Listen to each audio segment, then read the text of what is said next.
دنیا ایک ایسے معاشی اور جغرافیائی موڑ پر کھڑی ہے جہاں عالمی کشیدگی نے نہ صرف بین الاقوامی سیاست کو متاثر کیا ہے بلکہ عالمی معیشتوں کی بنیادیں بھی ہلا کر رکھ دی ہیں۔ مشرق وسطیٰ میں بڑھتی ہوئی بے چینی، بڑی طاقتوں کے درمیان تجارتی تنازعات، عالمی سپلائی چین میں رکاوٹیں اور خام تیل کی قیمتوں میں مسلسل اتار چڑھاؤ نے دنیا بھر کے ممالک کو شدید دباؤ میں مبتلا کر رکھا ہے۔ درحقیقت عالمی منڈی میں جب بھی تیل مہنگا ہوتا ہے تو اس کے اثرات سب سے زیادہ ترقی پذیر ممالک پر پڑتے ہیں، کیونکہ ان معیشتوں کا بڑا انحصار درآمدی ایندھن پر ہوتا ہے۔ یہی وجہ ہے کہ عالمی کشیدگی کا سب سے بڑا معاشی بوجھ بالآخر عام آدمی تک منتقل ہوتا ہے، جہاں مہنگائی، بے روزگاری اور قوت خرید میں کمی جیسے مسائل شدت اختیار کر جاتے ہیں۔ پاکستان بھی اسی عالمی دباؤ کے درمیان ایک نہایت نازک معاشی مرحلے سے گزر رہا ہے۔ ایک طرف عالمی منڈی میں تیل کی قیمتوں کا غیر یقینی سلسلہ جاری ہے تو دوسری جانب ملک کے اندر مہنگائی پہلے ہی عام شہری کی زندگی کو شدید متاثر کر رہی ہے۔ روزمرہ استعمال کی اشیاء، بجلی، گیس اور ٹرانسپورٹ کے اخراجات مسلسل بڑھ رہے ہیں، جبکہ عوام کی آمدنی اس تناسب سے نہیں بڑھ رہی جس رفتار سے مہنگائی میں اضافہ ہو رہا ہے۔ ایسے حالات میں پیٹرولیم مصنوعات پر عائد لیوی نے عوامی پریشانی میں مزید اضافہ کر دیا ہے۔ حکومت کے بقول پیٹرولیم لیوی میں مسلسل اضافہ دراصل IMF پروگرام کی ان شرائط کا حصہ ہے جن کے تحت حکومت کو محصولات بڑھانے اور مالی خسارہ کم کرنے کی ذمہ داری دی گئی ہے۔ نتیجتاً ہر نئے مہینے کے ساتھ عوام کو پیٹرول اور ڈیزل کی قیمتوں میں اضافے کے خدشات کا سامنا رہتا ہے اور یہی اضافہ مہنگائی کی نئی لہر کو جنم دیتا ہے۔ دوسری جانب سنگین صورتحال یہ ہے کہ آنے والا مالی سال کا بجٹ بھی IMF کی نگرانی میں تیار کیا جا رہا ہے، جس نے عوامی سطح پر تشویش میں اضافہ کر دیا ہے اور اس حوالے سے حکومت اور IMF کے درمیان بجٹ مذاکرات باقاعدہ طور پر جاری ہیں۔ اسی تناظر میں IMF نے آئندہ مالی سال کے لیے تقریباً 15,300 ارب روپے محصولات اکٹھے کرنے کا ہدف دیا ہے۔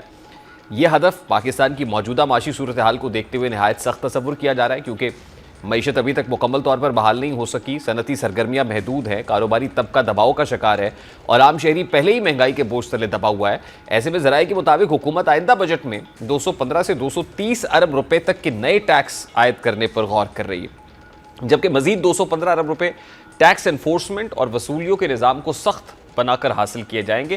اس کا مطلب یہ ہے کہ حکومت نہ صرف نئے شعبوں کو ٹیکس نیٹ میں لانے کی کوشش کرے گی بلکہ پہلے سے ٹیکس ادا کرنے والے طبقات پر بھی مزید دباؤ بڑھ سکتا ہے۔ تنخواہ دار طبقہ، چھوٹے کاروبار، پراپرٹی سیکٹر، درآمدی اشیاء اور ممکنہ طور پر بعض سروسز سیکٹرز بھی اضافی ٹیکسز کی زد میں آ سکتے ہیں۔ اگر ایسا ہوتا ہے تو مہنگائی کی ایک نئی لہر جنم لے سکتی ہے، کیونکہ پاکستان میں اکثر نئے ٹیکسز کا بوجھ بالآخر صارفین تک منتقل ہو جاتا ہے۔ اب اس تمام صورتحال میں مزید تشویش اس وقت پیدا ہوئی جب حکومت کے قرض کی وصولیوں کے تازہ اعداد و شمار سامنے آئے، جیسا کہ اسٹیٹ بینک آف پاکستان کے مطابق مارچ 2026 تک وفاقی حکومت کا مجموعی قرض بڑھ کر 80,524 ارب روپے یعنی تقریباً 288 ارب ڈالرز تک پہنچ چکا ہے۔ یہ اعداد و شمار صرف ایک مالی ہنسا نہیں بلکہ پاکستان کی معاشی سمت کا اہم اشارہ بھی ہے۔ اس کا مطلب یہ ہے کہ حکومت کی آمدنی اور اخراجات کے درمیان فرق اب بھی اتنا زیادہ ہے کہ ریاست کو اپنے مالی نظام کو چلانے کے لیے مسلسل قرضوں کا سہارا لینا پڑ رہا ہے۔ اسٹیٹ بینک کے مطابق رواں مالی سال میں حکومت کا مجموعی قرض 2,636 ارب روپے بڑھا ہے، جبکہ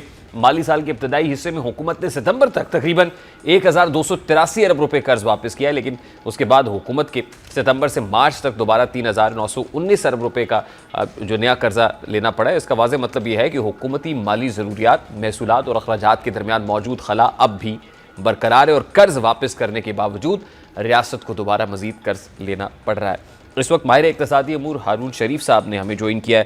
السلام علیکم، بہت بہت شکریہ، thank you very much for joining اس۔ اس وقت ظاہر ہے جو اکنامک کنڈیشن ہے اور سب جانتے ہیں کہ خطے کے اندر ایک کانفلکٹ ہے اور اس کانفلکٹ نے بڑی بڑی معیشتوں کو ہٹ کیا ہے۔ پاکستان از نو ڈفرنٹ فرام دیم۔ تو ابھی ظاہر ہے IMF کی کنڈیشنز اپنی جگہ پر، ہمارے پاس فسکل سپیس کیا اتنی ہے کہ ہم عام آدمی کو ریلیف دے پائیں گے اور IMF کی کنڈیشنز کو بھی سائملٹینیسلی تسلیم کریں گے؟ جی بہت شکریہ۔ دیکھیں، ایک جو اوور آل امپیکٹ ہے اس ایران وار کا، US اسرائیل اور وائڈر مڈل ایسٹ کا، اس میں ایشیا کی ایز اے ہول ولنریبلٹی کھل کر آئی ہے کہ 75% جو پیٹرولیم مصنوعات کی امپورٹ ایشین ممالک کی، بڑی اکانومی کی، چین کی، جاپان کی، انڈیا کی، پاکستان کی ہے، وہ GCC کے ان ممالک پہ ڈیپینڈنٹ ہے اور وہ اسٹریٹ آف ہرمز کے تھرو آتی ہے۔ اب سب کو اس کا پنچ آنا شروع ہو گیا ہے۔ پاکستان میں آپ نے تیل کی قیمتیں انپریسیڈنٹڈ 60% انکریز اس کے اندر دیکھ لی ہے۔ اب اس صورتحال کے اندر جب آپ IMF سے نیگوسیٹ کرتے ہیں، IMF کا سٹرکچر یہ ہے کہ وہ ہر 6 ماہ کے اگلی قسط کے ٹارگٹس آپ سے ڈسکس کرتے ہیں. تو آج کل ایک ان کی کنڈیشن یہ ہے کہ بجٹ وہ اپروو کریں گے تو آپ اس کو آگے پیش کر پائیں گے. آئی ایم ایف کے جو ٹارگٹس ہیں آپ کے بجٹ کے خسارے کے, یا جس کو ہم پرائمری سرپلس کہتے ہیں, وہاں پاکستان کوئی آؤٹ آف لائن نہیں ہے.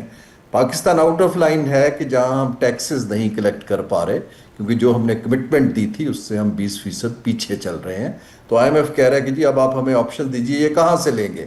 اب ہمارے پاس ابھی تک تو ہم انڈائریکٹ ٹیکسیشن کر کے, جیسے آپ نے کہا, لوگوں کے اوپر کنزیومر کو پاس آن کر رہے ہیں. میں یہاں ایک اور بات بھی کرتا جاؤں, یہ جو فیول کی انکریز ہوئی ہے, ٹرانسپورٹ کی, سپلائز کی, را مٹیریل کی پرائسز میں, انڈسٹریلسٹ جو یہ چیزیں بنا رہا ہے وہ بھی سب کنزیومر کو پاس آن کر رہا ہے, کوئی اپنی پروفٹیبلٹی کے اندر کٹ نہیں لے رہا. تو at the end of the day متوسط طبقہ اور لوور مڈل کلاس اور غریب لوگ, ان کی تو ایروژن جو ہے کنزمپشن پاور کی وہ بڑی ایویڈنٹ ہے آنے والے دنوں کے اندر. اب یہاں پر کیا وہ ہم بیلنس آؤٹ کر پائیں گے ان اداروں سے, کیونکہ میں 18-20 سال ان اداروں کی طرف سے مختلف ممالک سے نیگوشیٹ کرتا رہا ہوں. ان اداروں سے ڈیل کرنے کی میں بالکل کینڈیڈ کہہ رہا ہوں, ہماری بیوروکریسی میں صلاحیت نہیں ہے.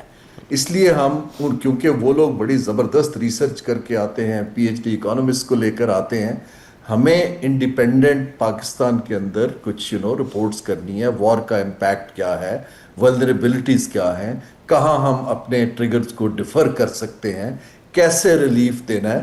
اگر ہم صرف ٹارگٹس پہ بات کرتے رہیں گے تو آئی ایم افریڈ کہ جو لا ابائڈنگ ٹیکس پیئر ہے اس کے اوپر مزید پریشر آئے گا, کیونکہ ہم سیاسی طور پہ نئے سیکٹرز کو کھولنے میں ابھی تک تو ناکام رہے.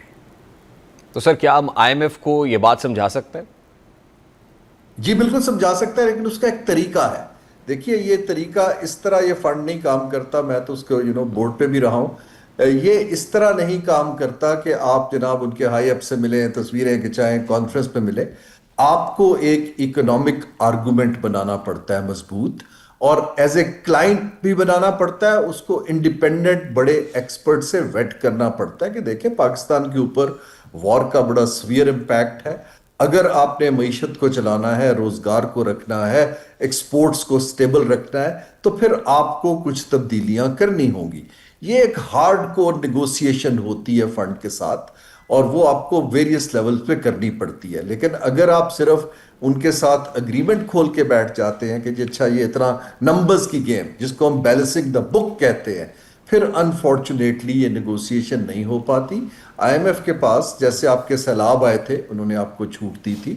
ابھی یہ وار کا شاک از بگر دین مینی ادر ایکسٹرنل شاکس, لیکن مجھے کوئی انڈیپینڈنٹ اسیسمنٹ آف لاسز ابھی تک پاکستان میں کچھ ہوتی دکھائی نہیں دی. ٹھیک.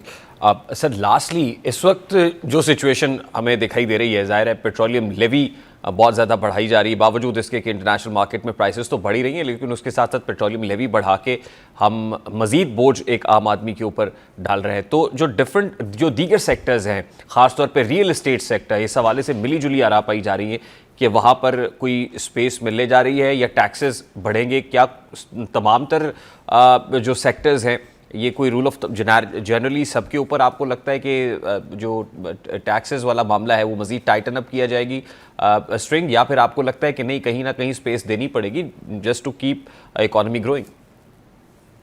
جی ریحان صاحب, اس سے پہلے کہ میں اس پہ آؤں, دو باتیں. جو بجٹ ہوتا ہے ہمارے ممالک میں اس لیے اہم ہو جاتا ہے کہ ہمارے پاس کوئی پالیسی کی کنٹینیوٹی نہیں ہے. Budget by definition is a financial instrument to finance policy. جب پالیسی نہیں ہوتی ہے تو ہر سال ہم بجٹ میں رد و بدل کر کے ایک سمت دینے کی کوشش کرتے ہیں کہ جی ہم اس طرف جا رہے ہیں.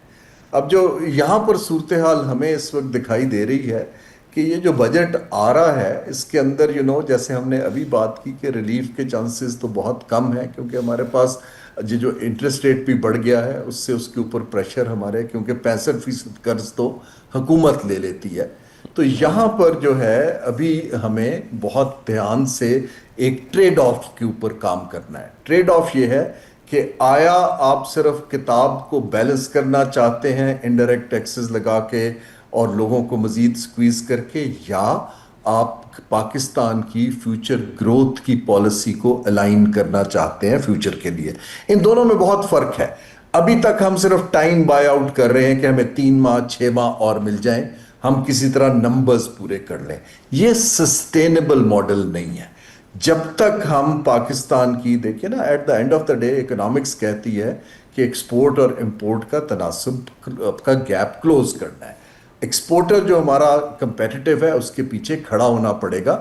جو غریب آدمی ہے اس کو تو آئی ایم ایف سپورٹ کی اجازت دے دے گا BISP کے تھرو.